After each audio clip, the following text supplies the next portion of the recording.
You can't intervene in a world you can't see. All right. If you're unconscious to it, there's nothing you can do about it. You just live in and repeat in the same patterns. Your environment plays a massive role in perpetuating old patterns and then also breaking patterns when you switch environments. So things are going to happen to your children that are traumatic and you might not be aware of. But this is where developing a trusting relationship with the child is so important, so that they can come to you. If the person is steadfast in, this is who I am, this new version of myself, I respect more, okay, and that's how I want to go forward, then the environment has to shape itself around that person rather than the person being shaped by the environment.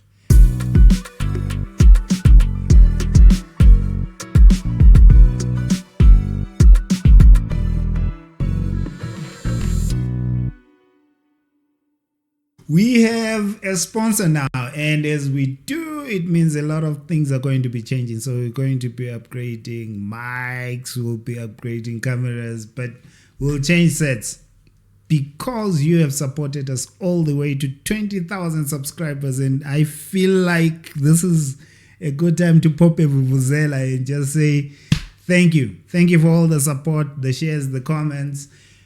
I want to do something really, really special for you today because I was thinking a lot of people have contributed in my life to getting me to where I am today. And would it not be such a cool thing for me to introduce you to one of them, to reintroduce you to one of them? His name is Coach Riaad. Coach, welcome. Thank you, Ntando. Today I want to help someone because I've seen coaching entrepreneurs that a lot of people are held back by their past. And I think what's said is some are held back by their past and they are not aware. They're not aware that the way they think, the way they process information, the way they respond is tied to their past. And I would just want to demystify that and go deeper with someone I know can. Okay. But before we do, how have you been? Been good, been busy. Doing a lot of work, corporate work, which is exciting, and also playing a lot of golf. Okay. Were you playing golf back then? No, I took it up. I don't know how long ago we've done this, but I took it up about 4 years ago, and I'm addicted to it now. Okay. All right. So in terms of corporate work, what kind of work are you doing? Executive coaching, leadership work, unconscious bias work. And basically, we get called in when there are teams that are not operating at the highest levels. And we asked to kind of work with the teams to get them more focused, to get them operating at better kind of collaboration, better coherent levels. And we turn around specialists in that regard. I met you through one of them. And you introduced me to your workshop, the Optimal State Workshop, which is also discover your optimal state. I just zoned in on optimal state because I loved the power of it. Tell us a bit about it so that people can know what the workshop is about, how they can access it, and then we're going to get into the material for today because I want someone to get a breakthrough watching today. Okay, so the Discover Your Optimal State workshop is a 3-day intense process of deep diving into who you are and why you do the things that you do, why you have certain behaviors, looking at the patterns in your life and where they stem from and whether they serve you or not. And most people have got both negative and positive patterns. And they reoccur, these themes in our lives, whether it be in relationships, financially, career-wise, doesn't matter. And with these recurring themes, a lot of them exist at an unconscious level. And we keep repeating them and we don't know why. Yeah. All right. And that can be frustrating in terms of not getting the outcomes you desire. So the workshop kind of looks at where these patterns stem from, and based on the topic we're talking about, your past, okay, past experiences, past traumas, all of that type of thing, and why they were initiated in the first place, and how you can unravel them and create new patterns, better serving patterns. And literally at the end of the workshop, you're different from the person who started the workshop, because you get a much more deeper understanding of who you are, and you walk away with a new context to live your life from. That's beautiful. And we'll talk to how you can access the workshop at the end of this episode. Coach, when I say people are held back by their past, what sticks out for you? Okay, firstly, the answer is no. They are not held back by their past. My topic is getting crushed. But let's go on. So nobody can be held back by their past. Yeah. All right. The past is the past, and all of us have encountered things in our past. Some good things, some not so good things. Yeah. All right. But it's events that have occurred, and they're gone. So there's no reason for them to be holding us back. What does hold us back is our perception of those events. So it's not the past per se. It's us and our perception of what happened. So you lost a loved one, or you got dumped in a relationship, right? And it was a negative experience for you, right? But now it's done. It's gone, right? It's 2 years later, 2 months later, 10 years later, but you still holding on to that. Yeah. Right? And you still perceive it as a negative thing. And that is where the problem comes in. And that's what holds you trapped. Okay? Everything in life is neutral. There's no good or bad, right or wrong. It's neutral. It is our perception of it that makes it right or wrong, good or bad. And so if you look at this event in your past and you perceive it in a negative way, and you perceive it as something that was bad, and why did it happen, all right, and you keep replaying that is what ultimately holds you back. So then that leads to the solution, all right, and the solution is change your perception of what has occurred. Easier said than done, sure. I was going to say that. I was going to say, what if someone says, I feel like I didn't have a choice in the moment. There's events that happen to us that change us, that change what we believe, who we believe we are, our perception of life because of how traumatic they are. Someone can say, I was raped when I was young. It totally changed me. Someone can say, I lost a lot of money. I lost my business and stuff. That changed them. It could have crushed their confidence. And they say it's hard to not think about it. Right. And it was hard to go through that, and to go through a betrayal, for example, by a family member, to go through it and not think about it. Yeah.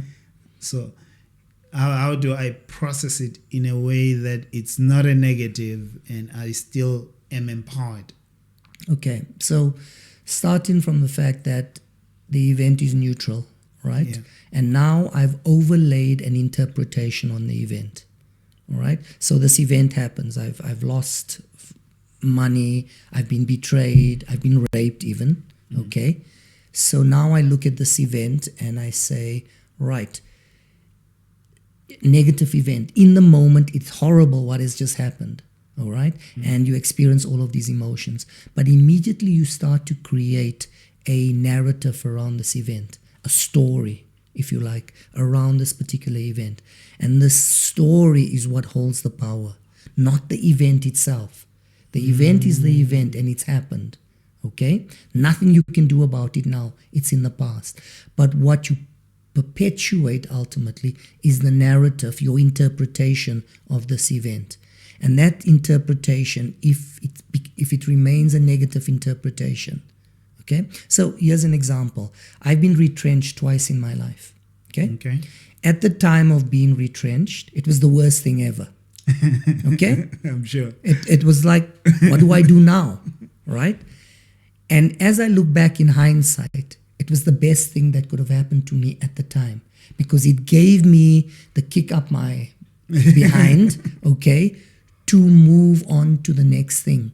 All right? And that stimulated my growth. It changed everything for me. And on both occasions that I was retrenched, it worked out to be one of the best things ever. But in the moment, I couldn't see that. Now, I could have stayed angry, bitter by the fact that I've been retrenched, excuse me, or I could have looked at, right, what's the possibility now? And that's kind of the route I took because I had to. Okay, I had to make things work. And suddenly, more doors opened as a result of it. Now, often what happens is people experience this negative event and they shut down. They close themselves off. All right? You have your heart broken in the past in a relationship. You close your heart. All right? So the next relationship you go into, you're tentative. You're more protective of your heart. So you don't open up. And already from the very beginning, you are sabotaging that relationship simply by your lack of trust. All right? And that's ultimately where the problem lies. Now, in terms of coaching, you've got to change your narrative. You've got to change your perception of those events. Okay? And that's a process ultimately of how to reframe this. All right? So there's a lovely little story. You may have heard it. It's a fable, an anecdote. All right. So a guy goes traveling through Thailand. All right. And as he's traveling, he comes across, he's in the countryside, and he comes across this elephant. Okay. And it's a big, magnificent beast. Right. And it's got a little rope around its leg. And that rope is attached to a small stake in the ground. Okay. And this rope keeps the animal there, keeps this massive elephant there. He doesn't pull on it, he doesn't break it, and he can because he's big and it's a little rope with a little stake. Yeah. And the guy looks at this and he says, but why doesn't the elephant free itself and walk off? And he goes up to the trainers of these elephants and he asks them and he says, when the elephant is still a baby, okay, we take the same rope and we take the same stake and we attach it to the elephant's leg. At that time, the elephant is too weak to break it, okay? And every day it pulls on it, it recognizes it can't, so it stays. But now the elephant grows up and they use the same rope and the same stake and the elephant just doesn't try anymore. And now it's a massive fully grown elephant and it won't break the rope because it has been conditioned by a past experience of I couldn't break the rope then, I can't break the rope now. Okay? And that's exactly how human beings are. Something happens in our past. We get conditioned into a certain type of behavior. And 10 years, 20 years later, we're still conditioned in that behavior. And it's kept us trapped all these years. And maybe we've outgrown those behaviors. Maybe they don't serve us anymore. And maybe in the past it did serve us, but it doesn't serve us now. And we're still trapped because we've become conditioned. And that's why we talk about how the past keeps us trapped. But it's not really the case. It's us. This is a case of when the event happened. At the time, you were maybe young and not as mature as you are now to process it and handle it. But now you're grown up and you don't realize that it's not working for you anymore. Yeah. And you've outgrown it. You have the power to let it go. Yeah. So anything that has ever happened to us, we embody in some way or another. What does that mean? It means it exists in us on a physical level, all right, on a mental, cognitive level, and an emotional level. And if we want to clear ourselves of it, if we want to remove these traumas, so to speak, we have to work on all of those levels. And that is why I trained as an ontological coach, which works in 3 domains, right? Which is language, all right? Not the kind of languages we speak, but how we use language, because our words are creative, right? We work in moods and emotions, which is kind of where a lot of the stuff sits at an emotional level. And then we work at the body level, your physiology, where you embody these things. You see it with old people, right? If they've had a really hard life and they've carried the burden of a hard life, often their bodies get shaped by that. They start to walk hunched over, all right, with the weight of the world on their shoulders. That is not by accident. That is not old age. That is carrying the heaviness of life for many, many years, and it ultimately becomes embodied. Okay, your body, anybody's body, tells their story. And if you can read the body and interpret what story is being told, okay, you can get to where this person is in their lives and where they're going to end up. Human beings are very predictable. All right. Once we establish what patterns keep repeating, the chances are those patterns will keep repeating and you're going to end up somewhere. And most of the time, it's somewhere you don't want to be. If that's, I know that's true, Coach. Why aren't people changing? Your perspective on, because people can say, I do see the patterns. I don't know where to start, and I'll just take life one day at a time. Is that the case? Why are many people powerless to change their circumstance? Okay, so two types of people. The first type is I'm totally unconscious. I'm oblivious to the patterns that keep repeating. All right, and that's where the saying comes in: you can't intervene in a world you can't see. All right, if you're unconscious to it, there's nothing you can do about it. You just live in and repeat in the same patterns. That's the one type. Okay, for them, the process is to wake them up. To wake them up to the fact of stop sleepwalking through life, start to become observant of what is occurring in your life. That's the first step. The second type is, okay, I notice these patterns as you've indicated. I see these themes keep repeating themselves, but I feel powerless to intervene. Why? Because I don't have the tools. I don't have the understanding of where these patterns originate, all right, and then how I can slowly start to break them. Okay, and establish new patterns. I can see how coaching can be valuable to, especially the person that can see and wants to make the change. Do you think, though, there are some that are limited by their environment?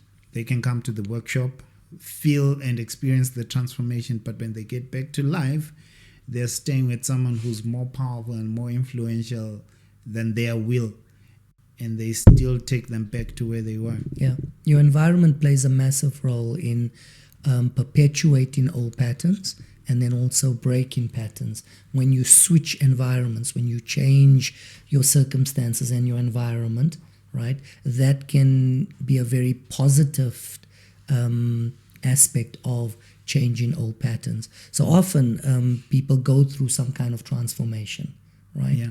And as a result of that, they go back, after the transformation occurs, they go back to this old environment and they recognize it doesn't work for them anymore. It's constraining, it's restrictive.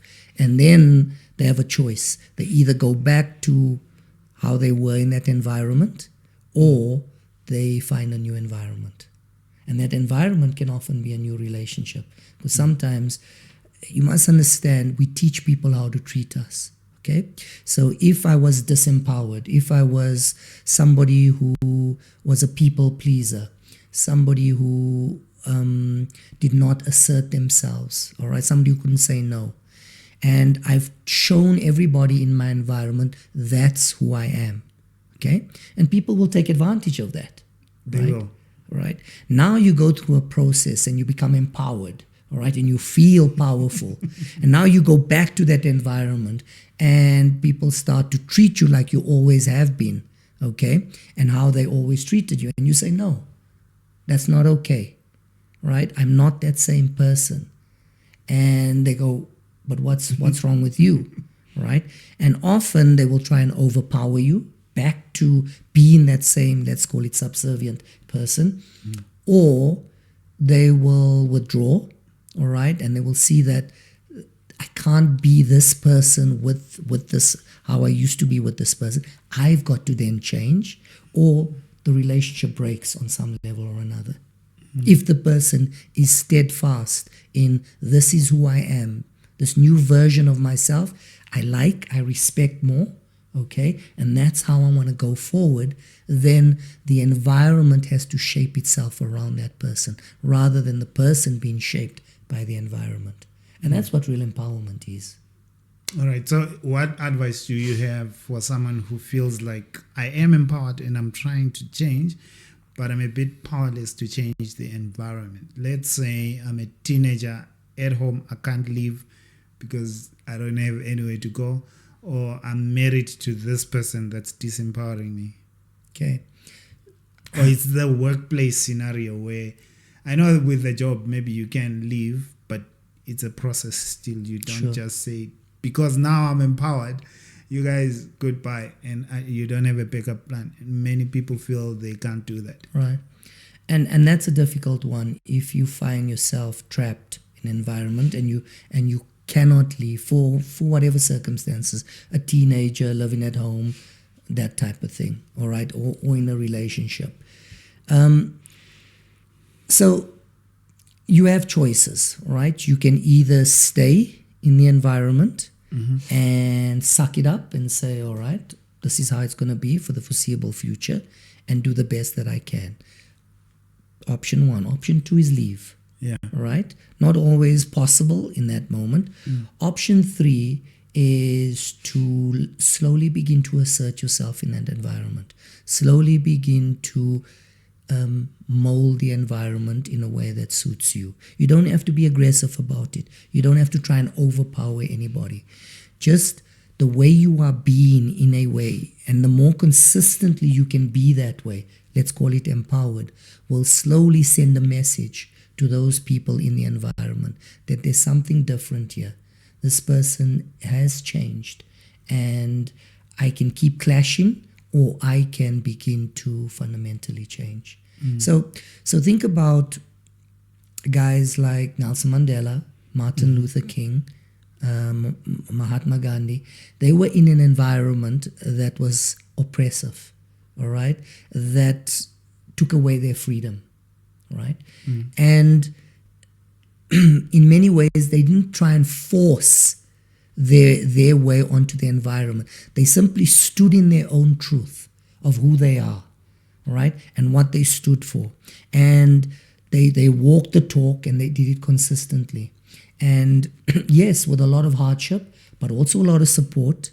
And that's an important factor, to find support to help you in changing environments. Okay. Right? And so what did they do? They, after being consistent in who they were, their way of being in the world, and people began to rally around them, and then the people who were suppressing them found that they couldn't do that anymore. All right? And yes, it's not an overnight thing. It takes time. And it comes with a lot of pain. It does. In the process.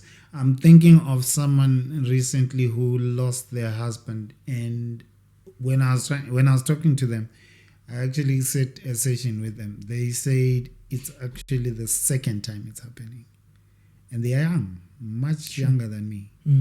And I could sense in the tone that in the tone of the voice that they were using, that they feel like, what if it happens again? It means I shouldn't get married. Okay.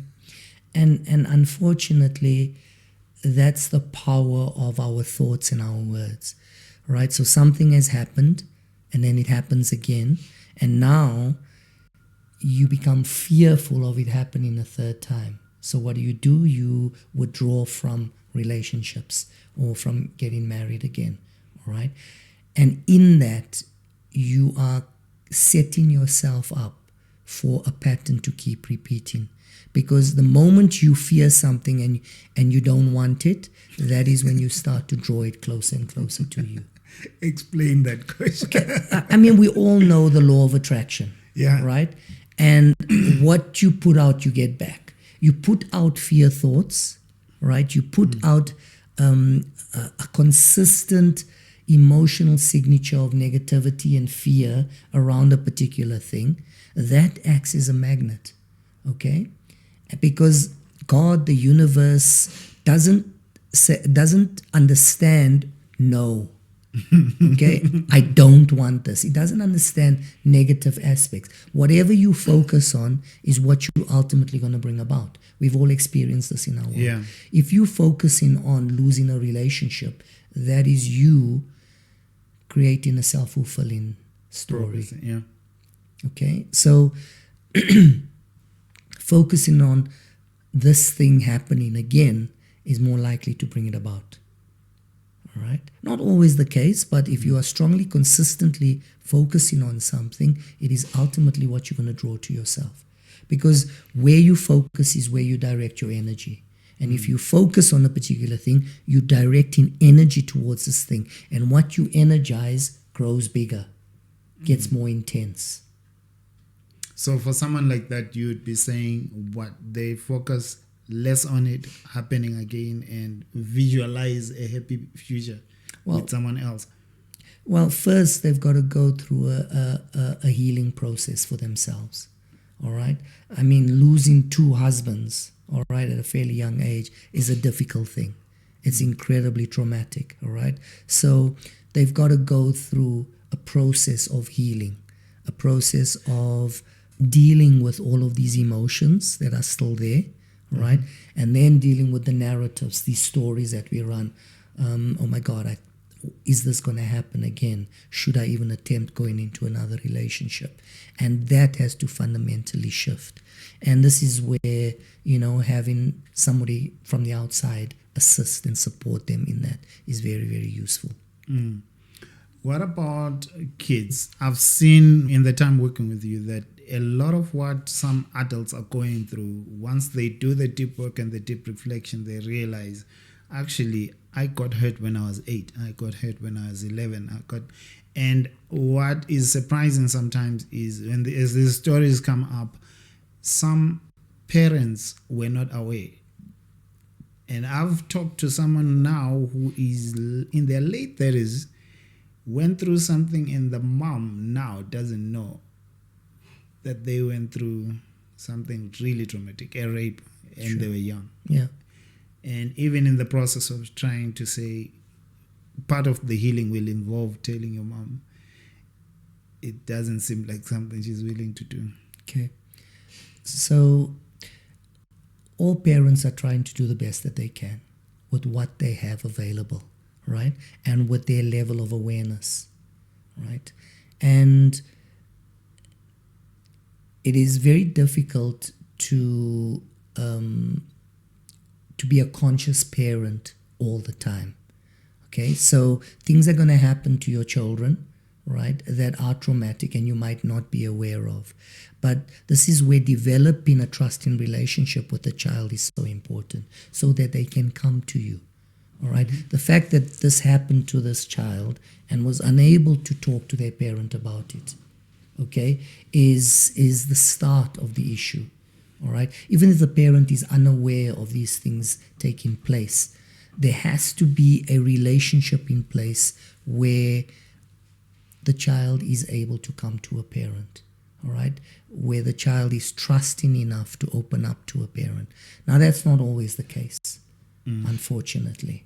All right. Yeah. And this is where a lot of work has to be done around conscious parenting and aware parenting and empowering parents to become involved in terms of noticing when patterns change, patterns in behavior change in a child, right? And also seeking help in that regard.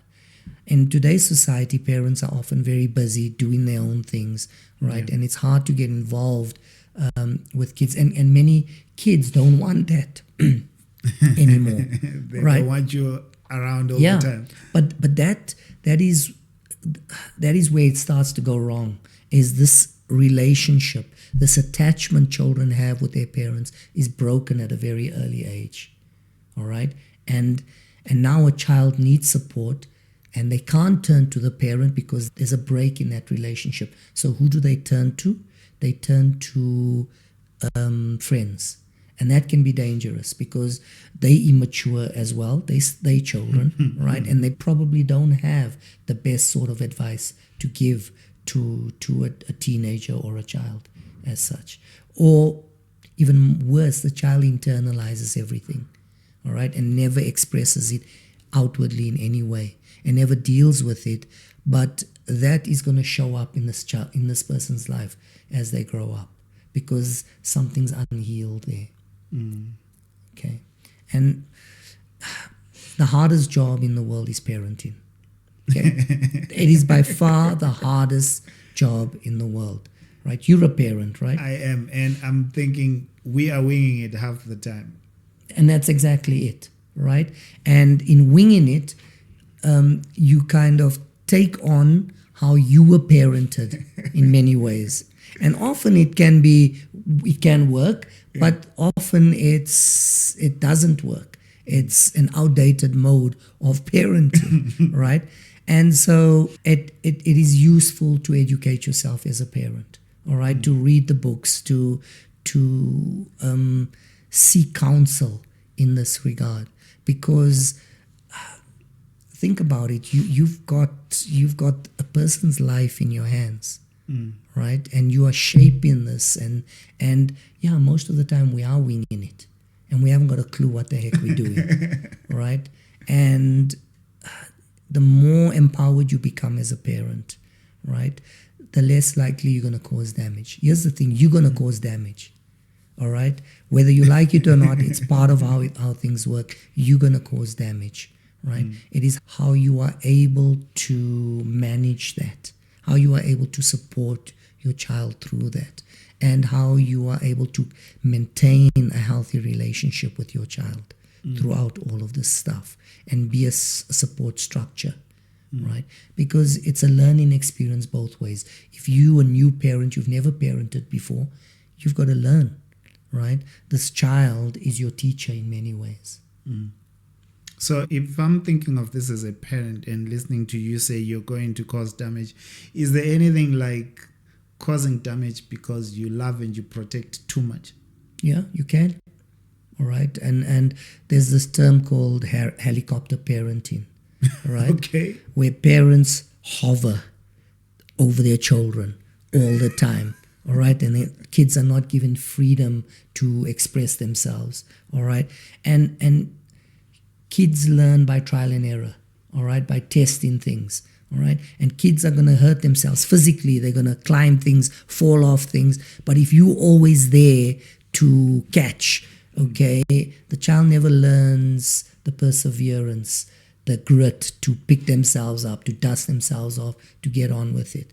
And often parents make the mistake by trying to overprotect their children. Yeah. And these kids grow up and they're not prepared for a world that can be harsh at times. True. How do you help a parent who is that type of parent but says, look at the country we live in, there's trafficking, there's drugs, there's all of this, I can't let them go. Yeah. So again, incredibly difficult. It is difficult. Okay, I mean, I've got two kids, right? Yeah. And it's something I battle with all the time. All right, my youngest is 9 years old, and I am very reticent of letting him out of my sight.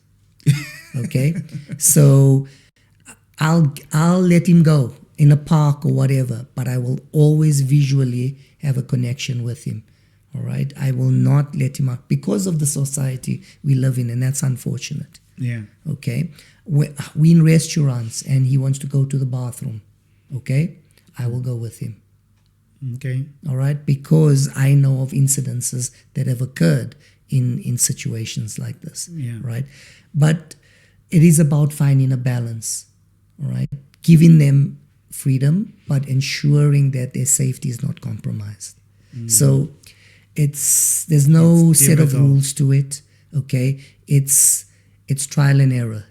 Okay, it's playing the game and trusting yourself and trusting your own intuition around what feels right and what doesn't. Now, in my household, I'm the one who tends to give more freedom. My wife is the one who tends to not. So there's a balance there. You know, I'll say go off and play, and she'll say don't go too far. Okay, so we complement each other in that. All right, and generally it is the father that will tend to give a lot more freedom. Not always the case. Okay, and the mother who's more protective, right? And it's about, again, trusting that balance and allowing for it as well. it's interesting because I'm seeing someone who will say, what if the person that I'm with overdoes it? What power do I have to change it?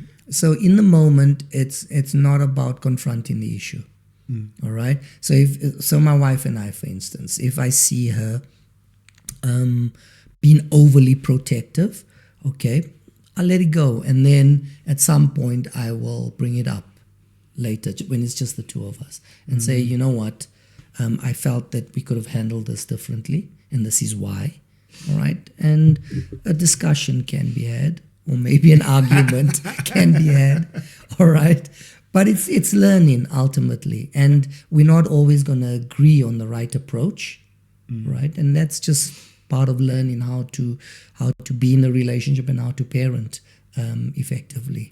All right, on damage by parents, do you think there are kids or adults who got the damage when they were growing up, but they are not aware that it was damage?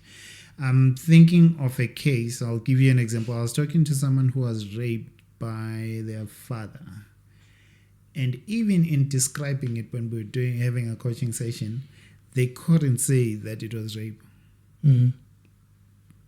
They could say it was a mistake, but they could not bring themselves to say it was rape because of who was doing it. Sure. And yes, obviously this person has incurred tremendous damage, all right? Tremendous hurt, because here's somebody who's meant to protect you and they're not, all right? They're the perpetrator of harm on some level or another. And this person needs to do a lot of deep healing as well, to be able to recognize what happened to them and to be able to call it for what it was, all right, as part of the process. As children, we are not equipped mentally, emotionally to deal with a lot of things that happen to us, a lot of the traumas. So what do? As a survival mechanism, we push it aside, we suppress it, we store it, okay? Because at that moment in time, emotionally, mentally, we don't have the capacity to deal with what we need to deal with. So what happens is we push it aside, we bury it often. And then later on, it will reappear because it never goes away, all right? It will show up in different forms. And that is the opportunity for us to relook at it, to maybe now we are more equipped to deal with it emotionally, mentally, and we can ask for help and we can get support in that regard, okay? But if we have not fully equipped ourselves with the tools to deal with this, then we keep pushing it. Even if it rises to the fore, we keep burying it. But at some point, it's going to manifest in some particular way. And stuff like this that has not been dealt with often will manifest in the body in the form of disease, illness of some sort or another. Do you think it can contribute to people who have issues with anger management? Of course. All right. I mean, anger is just an expression of very, very deep sadness. Okay? And when somebody is dealing with something buried very, very deeply, it can show up in the form of anger. Anger can be very empowering. Okay? So when somebody is angry, right, they are appearing powerful. All right, and people will back off, that type of thing. So often people who are very disempowered at a deep level will manifest their disempowerment through anger, through bullying and that type of thing, all right, as a way to overcompensate for their lack of power, or for their deep sorrow and despair that they find themselves in. Because sadness and despair, very low energy. Okay, anger, very high energy. So it's a way of pulling myself out of that, and you become angry. And anger can be very useful. Okay. Right? People who've been angry have often done things that have changed the world from their anger. They see an injustice in the world and they get angry about it, so they start a movement. Okay, and it gives them the impetus to create change ultimately. So there's no emotion So that it's is a powerful bad. state. Yes, it is a powerful state, but it's about how you channel that energy, that power. Okay, if it's channeled in a negative way, it can be incredibly destructive to you and to somebody else. But if you channel it in the right way, you can use it to create good in the world. Looking at anger or all the other different states that are that powerful, we've so far focused on harm being received. People being, I don't want to use the word victim, but receiving the harm. What about those that are dishing it out and are not aware? So hurt people hurt people. All right? So people who are hurting others, all right, often are sitting in deep hurt themselves. And their only way of dealing with it that is available to them is to lash out, is to cause hurt to somebody else. So there's a lovely phrase that goes, somebody is either coming at you for love or with love. Okay? And if they're coming at you for love, they can often come at you in anger. But what they are seeking ultimately is love. They seek in compassion, they seek in kindness, because it's never been there for them. All right? And there are different ways of dealing with people like that. First and foremost, sometimes they're unconsciously doing it. Right? They're not even aware that they are hurting people. I'm thinking of that because in social media there's a lot of it. There's a lot of people that are out there to really hurt others and troll them. Yeah. And that is, if they're doing it consciously, it is because they themselves are in pain and hurt, and they don't want to suffer alone, so they're going to cause suffering. All right? Misery loves company, ultimately. If I'm miserable, I'm going to make everybody else's life miserable, right? And that is just a lack of awareness on their side, all right? And also a lack of support. And again, it's very difficult, but ultimately what this person needs is love and compassion to help them. Now, it's very difficult when here you are beating the crap out of me and I'm supposed to love and give you compassion, right? But ultimately, and this is what Gandhi and Martin Luther King did, right? If you understand that, they stood there and they practiced nonviolence, and these guys beat them up, threw them in jail, and they said, I'm not going to fight back. Right? Because I understand that you are in pain. You have lack of awareness. You don't know how much pain you're in. You're operating from unconsciousness. But I know better. And I'm going to pull you around by me not fighting back, by me practicing love and compassion. Okay? And they changed the world as a result of that. And maybe in our own lives, we can start to be more loving and compassionate in that regard. And maybe we can cause little ripples of change there as well. Do you think some will listen and say, because this can backfire, it can go the other way? Can. I could decide to not fight back and the bully just continues. Sure. And again, it's a very hard thing to do, not to fight back. Okay? But ultimately, one of the other techniques you can use is when somebody is perpetrating bullying or violence, emotional violence, okay, it is to hold up the mirror and show them, this is how you are showing up, okay? Are you aware of what you are doing? Are you aware of how your behavior is hurting me? Because sometimes they might not be, all right? But and sometimes they are, but just showing them, I see what you're doing, holding up the mirror to them, and they go, whoa, okay, I shouldn't be doing this. I can't do this anymore. And it's enough to shift them on some level or another. Or you're saying many people are doing it because they're not aware that that's what it's causing. I think as we're getting close to concluding, why are people afraid of criticism? What does criticism do to a human being? Okay, so who's your worst critic? I'd say me. Right. And for most people, that's the case. Okay? We have negative thoughts about ourselves. Now, when somebody criticizes you, all right, they simply reiterating or reinforcing something you already believe about yourself. All right, and that's painful. Okay, and that's often hard to stomach, and that's why we react negatively to criticism. When we recognize that often it's not criticism, it's just feedback, okay, and it is an opportunity for me to look, is this true for me? Do I actually believe this about myself?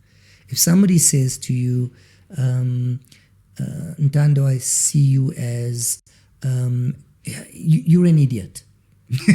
Okay? Now, they criticizing you. Yeah. I can't believe you did that. That was a really stupid thing to do, whatever the case. Yeah. Right? Now, if you on some level believe you're an idiot or that you're stupid, that's going to hurt you. It's going to hurt. It's gonna poke the wound that already exists.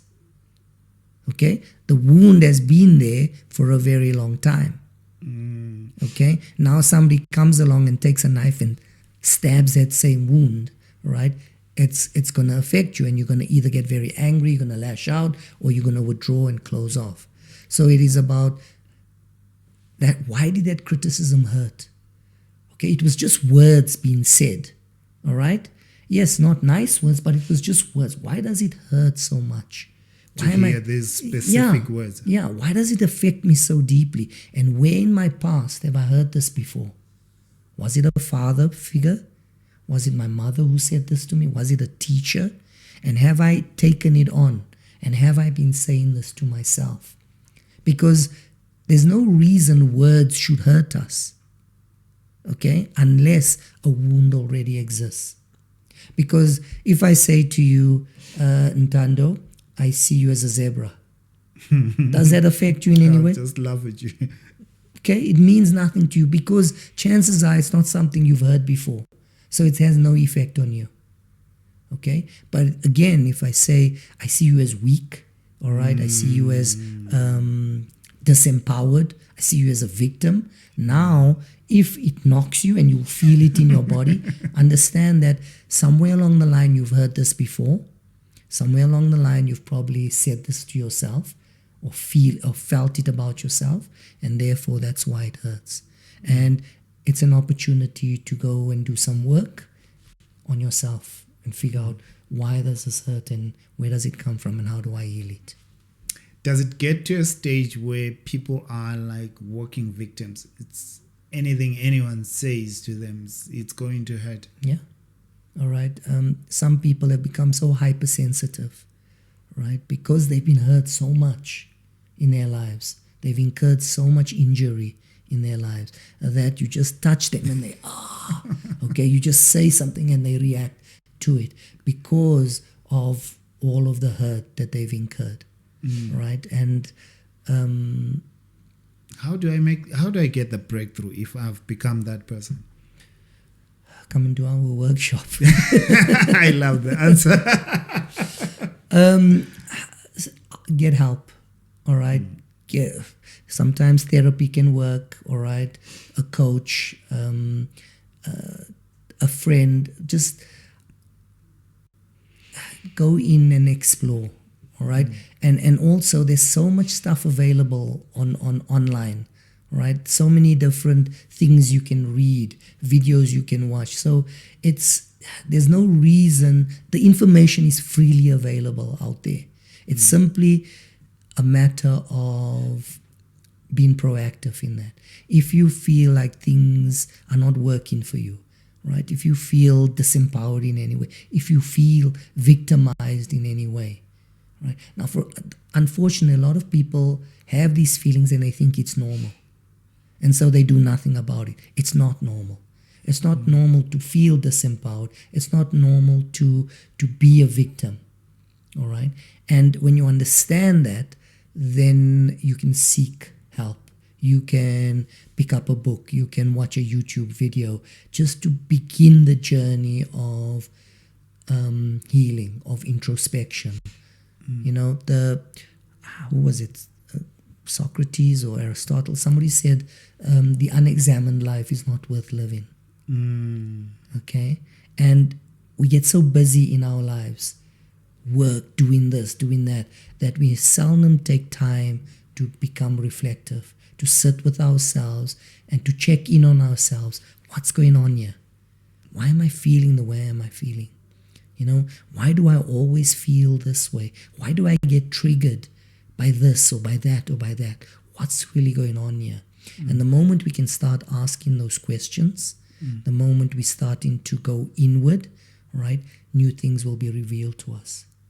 And support shows up. This goes back to that whole hero's journey. Yeah. When you start the journey, right, when you move from the known world into the unknown world, help always shows up in some form or another. Coach, what role do you think gratitude plays in all of this?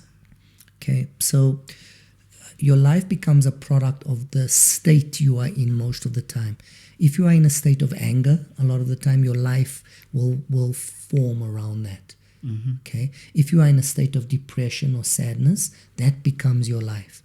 Now, if you can start to practice gratitude, if you are doing it on a daily basis and you are operating in a state of gratitude, that's what your life will become.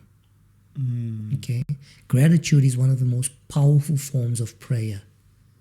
When you practice it and you pray and you count your blessings on a daily basis, what you are saying is, look at what I have. And when you focus on all of that, chances are more shows up of the good stuff. Okay, and for anybody out there, just as an exercise, is learn to practice gratitude on a daily basis. On a daily basis. On a daily basis, because the more consistent you are, there's some wonderful apps, that you kind of free apps that you can set reminders, and then at say 8 o'clock in the evening, a reminder will come up posing the question, what was your day like, and what 3 things worked for you, and what are you grateful for?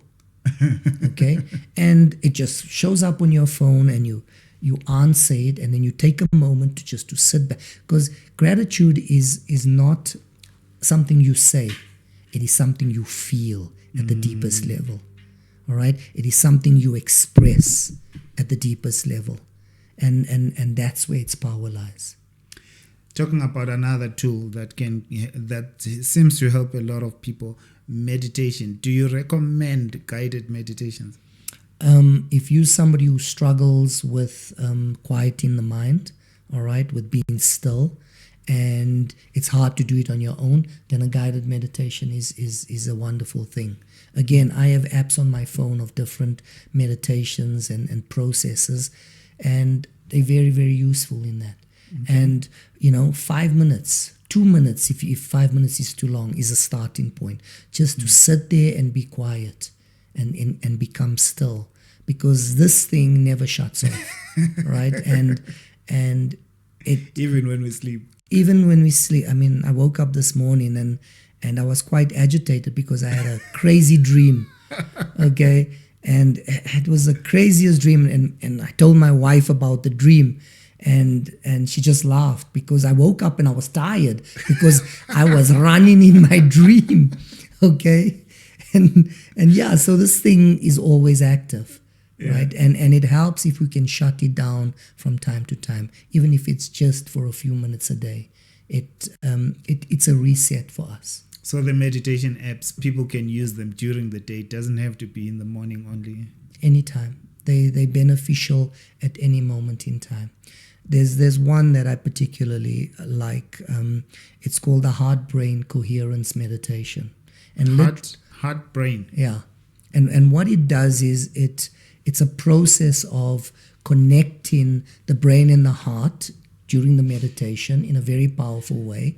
And it creates what's called heart-brain coherence, where your heart and your brain are talking to each other, all right, in a very powerful way. And it's literally a 3-minute or 5-minute process that you can do, and it changes your state immediately. Okay, I mean, we can do it if you want. Let's. Okay, so we won't go into the actual meditation, but the process starts with firstly becoming aware of your breath. Okay, so just focusing on your breath and then slowing it down. Secondly, I like to take my right hand and I put it over my chest, my heart. Okay? And now you So I'm imagine, breathing. yeah, and now you imagine breathing air through my hand, through my chest, into my heart, and exhaling the same way. It's just a visualization that you're doing. Okay. Okay? So as you breathe in, is moving into your heart and then exhaling the same way. Slow and easy, comfortable breaths. You just maintain that, right? And as you're doing that, okay, think of somebody in your life right now that is going through a difficult time. Okay? Visualize that person. And as you're thinking about this person, it can be anybody, I want you to feel compassion for this person. And I want you to fill your heart with compassion for this person. Okay? As you are doing that, with each breath in through your heart, out through your heart, you are feeling an outpouring of compassion to this person.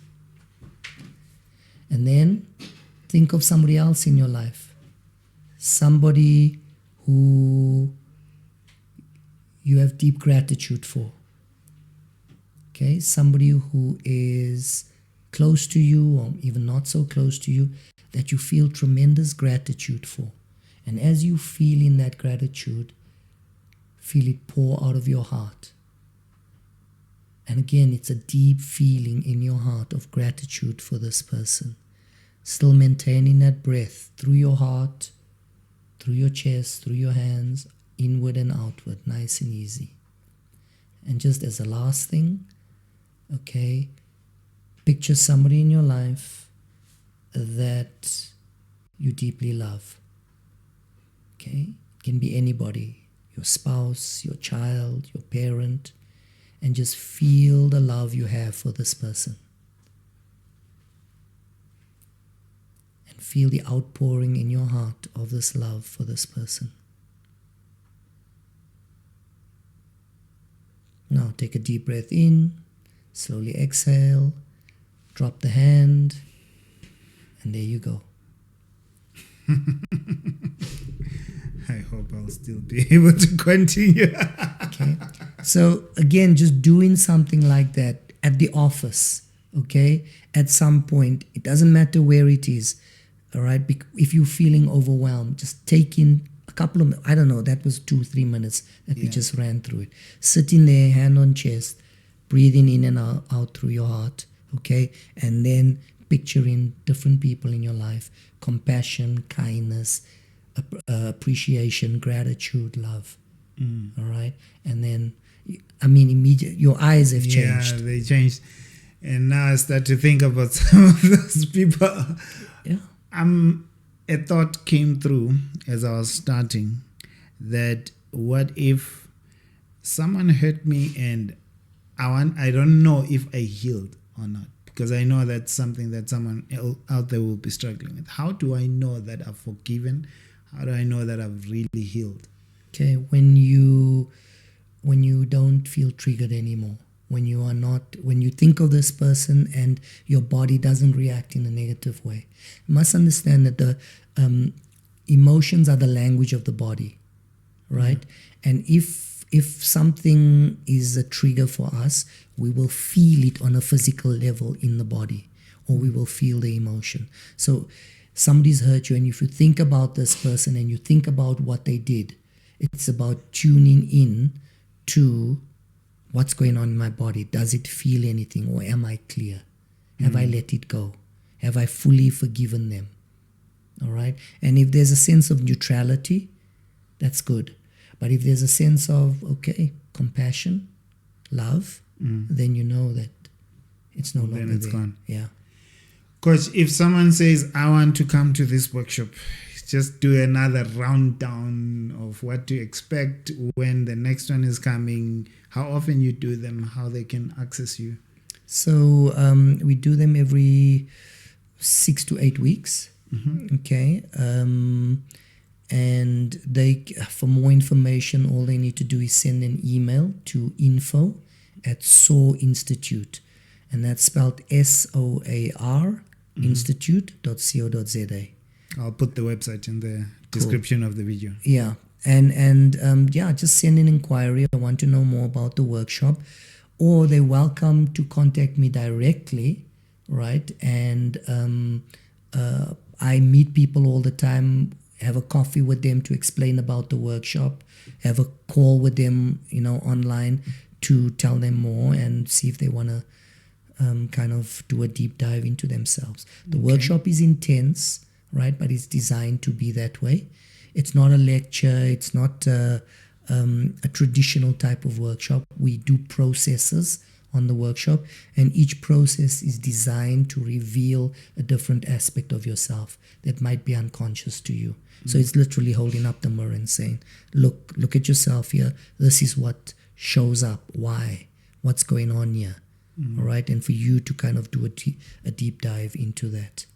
And it certainly is a deep dive. The first time, maybe I'll let on something small here. The first time I came to the workshop, I saw the times. One of the days we were ending at midnight, and I'm thinking, how? When I came to the workshop, midnight hit, and I thought we were still going to go on. Yeah. So when you immersed, and it's an immersion workshop, right? Yeah. When you immersed in it, and you lose track of time, all right? You lose track of what's going on outside of the world out there. It's kind of a safe cocoon space to begin to express and to talk about stuff and to feel stuff and all of that. And so, yeah, it's a deep dive, and you do lose track of that. What does someone who watched this episode have to say to you to get a discount? So if they approach me based on this interview, this podcast, all right, then 20% off for them. All they have to say is mention this, and 20% off. You heard. See, I've hooked you up. I've sent so many people. I've paid for so many people to go to the workshop. And thank you for that, for your ongoing support and for recognizing the value that it can have on somebody in your life as well. It changed my life, and it's part of why I felt that coaching really is a calling for me. And I approached it from that time just on a different way. So I when I would see someone that I care about going through something, I know I'm not the best person to coach them, but I know there's this process that will definitely give them the breakthrough. And all of them, even up to now, keep saying thank you. That's great. It's great to hear that. So thank you, Coach. Keep doing what you're doing. Do you have anything to say to anyone who watched this, who attended the workshop in the past? Yeah, it's not a solve all, right? It's just an opening to keep doing the work. It gives you some tools, and it just if you keep doing the work, your life can be beautiful. It can turn into something that you really want. And I think right now, this country, the world is going through a lot of uncertainty. There's a lot of upheaval in our lives on a personal level, socially, economically. It's vitally important now, more than ever, for us to empower ourselves, to really understand that we have to have agency over our own lives and not be dictated to by society and by what's going on around us. And for us to kind of empower ourselves and say, what is it that I want for my life? What is it that I want for my family? And how is it that I'm going to empower myself to get there?